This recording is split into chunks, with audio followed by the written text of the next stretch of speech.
We are out in our biggest vineyard in the North Block, and it's the most exciting time of the year. It is harvest season. For picking, we look at 3 different things. We look at acid, we look at the sugar content, and we look at the physiological ripeness and taste of the berries themselves. So that's a big part of it. We don't really like to push sugars.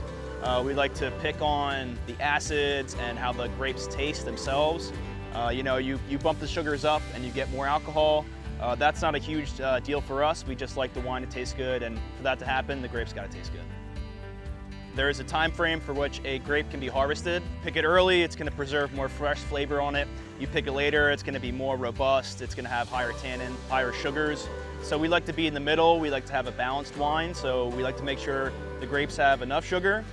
We like to make sure the grapes have enough tannin, enough flavor to make a good wine, so the wine itself will be more of a balanced product.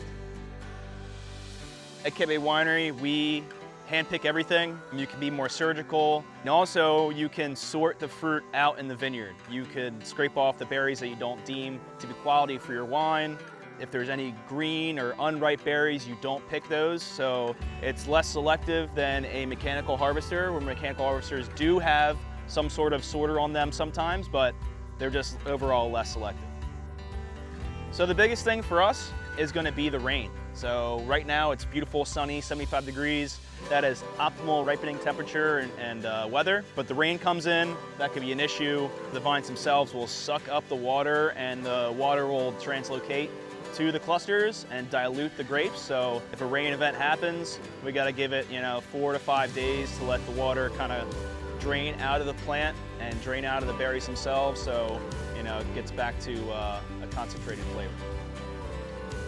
Just like we've been talking all season, there's a timeline. So the earlier ripening varietals will start growing earlier in the year, and the later ripening varietals will start growing later in the year in the springtime, and it kind of follows the same timeline. So Pinot Noir will have bud break first, and that's our first varietal that we pick, whereas Cabernet Sauvignon and Cabernet Franc, those grape varietals might start to have bud break a couple weeks after those, and then we'll pick those weeks to a month after we start.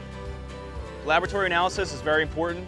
The 2 different types of acid, we have total acid or titratable acidity, and we have malic acid, which we watch very closely. Malic acid respiration happens inside the plant, inside the clusters, which will lower the acid content of malic acid, bringing the total acidity down. There is definitely a sweet spot to which you want to harvest grapes, and also there's a sweet spot on the palate for when you drink the wine. So if the wine is too acidic, you don't want to pick it with too high of acid because it won't taste nice, it'll taste too tart. So we have to wait for the acids to drop in the lab and when you taste it, so that you can make the best wine possible. So we pick all of our fruit, and we pick it in these big bins we see back here, and then we'll put them in our cold room. And then the next day, we'll start processing so the fruit stays nice and cold, and you get a nice base temperature that's not too hot when you start fermentation. Favorite part about picking is just getting the fruit off the vine. Once it's off the vine, it's way less work you have to think about. There's obviously some physical labor to be done after you pick, but once you pick, you're off just babysitting the fruit back in the winery, and that's nice.